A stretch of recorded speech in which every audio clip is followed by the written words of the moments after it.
Good Friday morning. This is 106.1 KYVZ. Joe Vazurek visiting with ag meteorologist Chris Schrammick at Decision Weather Now, as well as WeatherValet. Chris, another fairly pleasant morning across the high plains.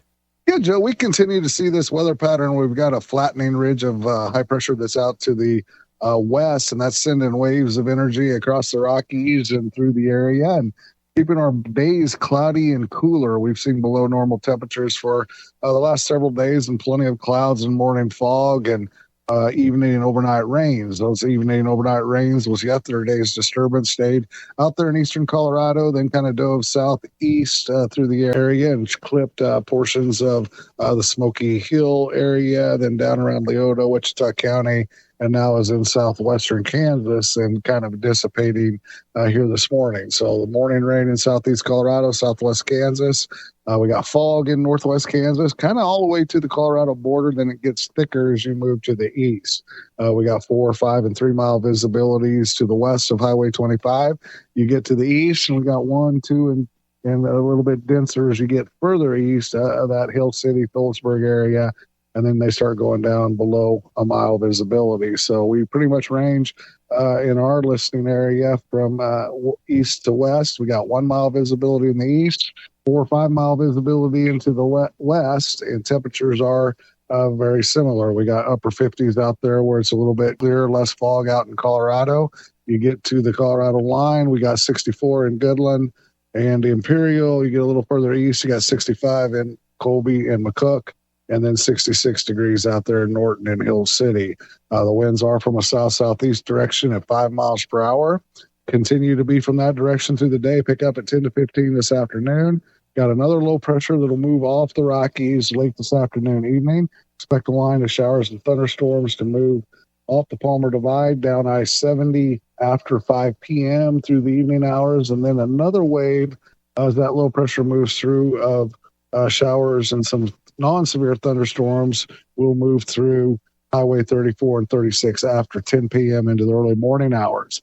That first wave of activity could have some large hail with it, up to 2-inch in diameter, wind gusts up there 50, 60 miles per hour as those storms, particularly out there to the west in Colorado, and move across the line during the early evening periods into Kansas. So we'll keep an eye on that potential for severe weather. It could be some locally heavy rain with that, especially south of I-70. As far as temperatures go, we'll see the highs climb up there in below 80s. Not a lot of sunshine, maybe a few peaks of sun before that rain comes in here later this afternoon. Overnight low temperatures, again, will be in those lower 60s. And then tomorrow, we could start off with the fog and the clouds in the morning. Another round of shower and thunderstorm activity later in the afternoon, evening.